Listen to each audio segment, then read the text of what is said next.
Cerita hari ini novel dosenku suamiku. Dagangan Bapak Yono sudah habis terjual. Bapak Yono dan anaknya Naira karena baru jualan sudah ludes terjual. Ini rekor tercepat dagangan habis terjual. Selama Bapak Yono berjualan belum pernah sama sekali, kecuali saat ini. Dirasa sudah sepi tidak ada yang beli, Bapak Yono berniat beres-beres lebih cepat. Teringat janji kalau akan mengajari Audia membuat pentol kojek. Terima kasih Mas Alvin dan Mbak Audia sudah memberi tempat jualan, masih dibantu jualan juga. Dagangan Bapak cepat habis terjual.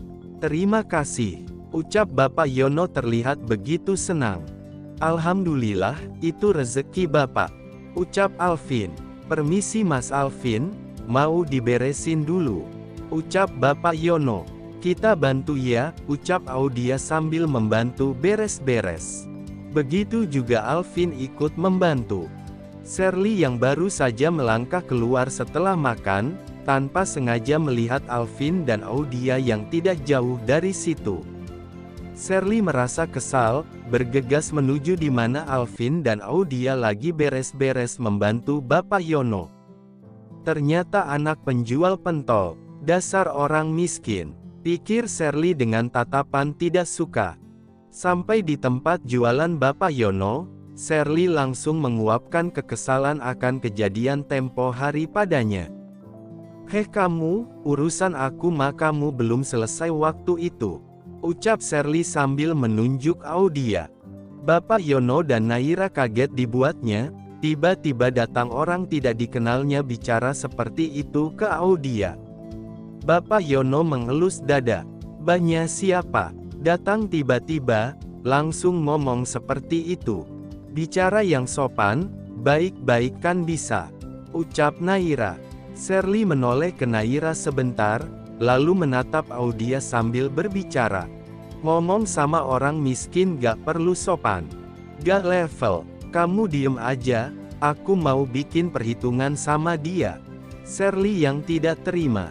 Audia yang mulai terpancing emosi, diredam Alvin dengan menarik tangan Audia dan memberi isyarat dengan menggelengkan kepala untuk tidak menanggapinya.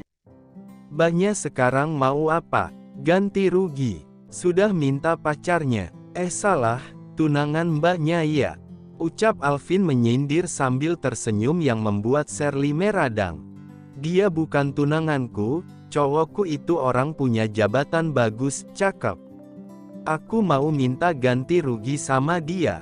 Gara-gara dia," ucap Shirley dengan menaikkan nada suaranya. Iya, berarti cowok yang jabatan bagus, jadi cleaning service itu cowok mbaknya dong." Lupa, sudah pindah kemarin. Orang tuanya yang meminta karena malu. Jadi gak bisa minta ganti, terus minta ganti ke sini, gitu, ucap Alvin memanasi Shirley. "Halah, cleaning service juga belagu. Terus napa membelain dia? Oh, tahu aku. Kalian satu keluarga miskin, ya wajar saling bantu. Kok bisa ya pemilik kafe mengizinkan kalian jualan di sini? Pasti pakai dukun ya," ucap Shirley merendahkan. "Banyak sudah keterlaluan. Mas Alvin dan Mbak Audia yang memberi tempat di sini untuk jualan. Ini dibantuin jualan juga," ucap Bapak Yono yang terhenti karena Shirley menyahut. "Oh, namanya Alvin dan Audia. Memangnya pemilik kafe atau orang kepercayaan bisa memberi tempat jualan gitu aja? Apalagi bantu Bapak, pasti mereka anak Bapak. Dia itu cleaning service, jangan ngaku-ngaku deh." Zaman sekarang, Shirley semakin meremehkan. Bapak Ken dan Bapak Wiryo datang. Ken mengajak untuk bertemu langsung ke pemilik kafe karena Bapak Wiryo ngotot ingin mengajak kerjasama dan mengancam akan menghancurkan, jika tidak mau.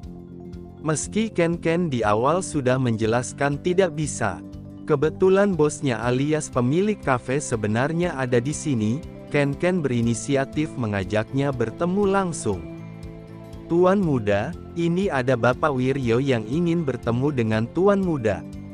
Ucap Ken sambil menunduk kepala tanda hormat. Jangan panggil Tuan Muda, panggil saja Mas.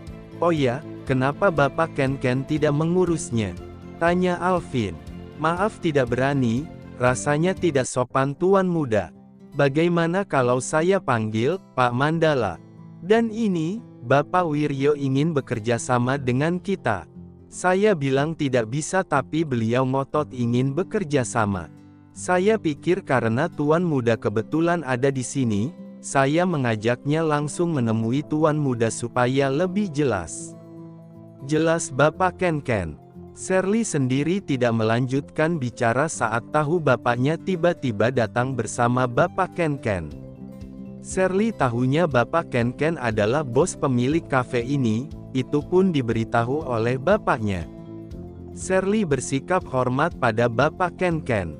Shirley terkejut tidak percaya saat Bapak Ken menyapa Alvin dengan sopan dan hormat. Orang yang dikira cleaning service itu dihormati oleh Bapak Ken, apalagi ditambah lagi Bapak Ken menyapa dengan sebutan Tuan Muda.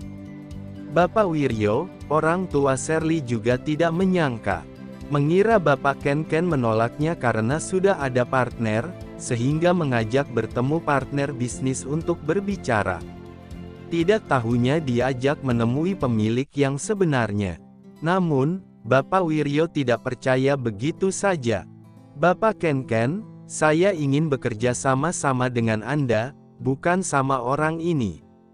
Bapak Wiryo merasa dipermainkan. Karena Alvin yang dilihatnya bersama bapak tua yang hanya berjualan pentol dan cimol. Masih muda, penampilan biasa, hanya terlihat ganteng, masa ia pemilik usaha ini? Pikir Bapak Wiryo itu tidak mungkin. Iya Pak, masa dia pemilik kafe yang terkenal seperti ini? Dipanggil Tuan Muda lagi. Bapak Ken jangan main-main sama Papa. Papa aku pengusaha sukses, terkenal. Ucap Shirley dengan sombongnya. Bapak Wiryo meminta Shirley untuk tidak melanjutkan omongannya karena melihat ada seseorang bos besar suatu perusahaan di kota ini dengan beberapa rekan bisnis datang. Seseorang pengusaha yang bernama Bara, itu lebih kaya darinya. Bapak Wiryo pernah sekali bertemu dengan Bapak Bara waktu acara percayaan tahun baru dulu. Bapak mau menyapanya, nanti kamu juga ikut bersalaman. Bersikaplah yang sopan, bisik Bapak Wiryo kepada Shirley.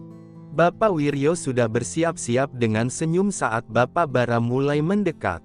Namun harus kecewa karena Bapak Bara hanya melewatinya. Tidak menghiraukan Bapak Wiryo yang akan mengajaknya bersalaman.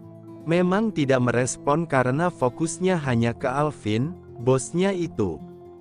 Bapak Bara merasa senang sekali, bisa bertemu dengan bosnya itu ada di kota ini.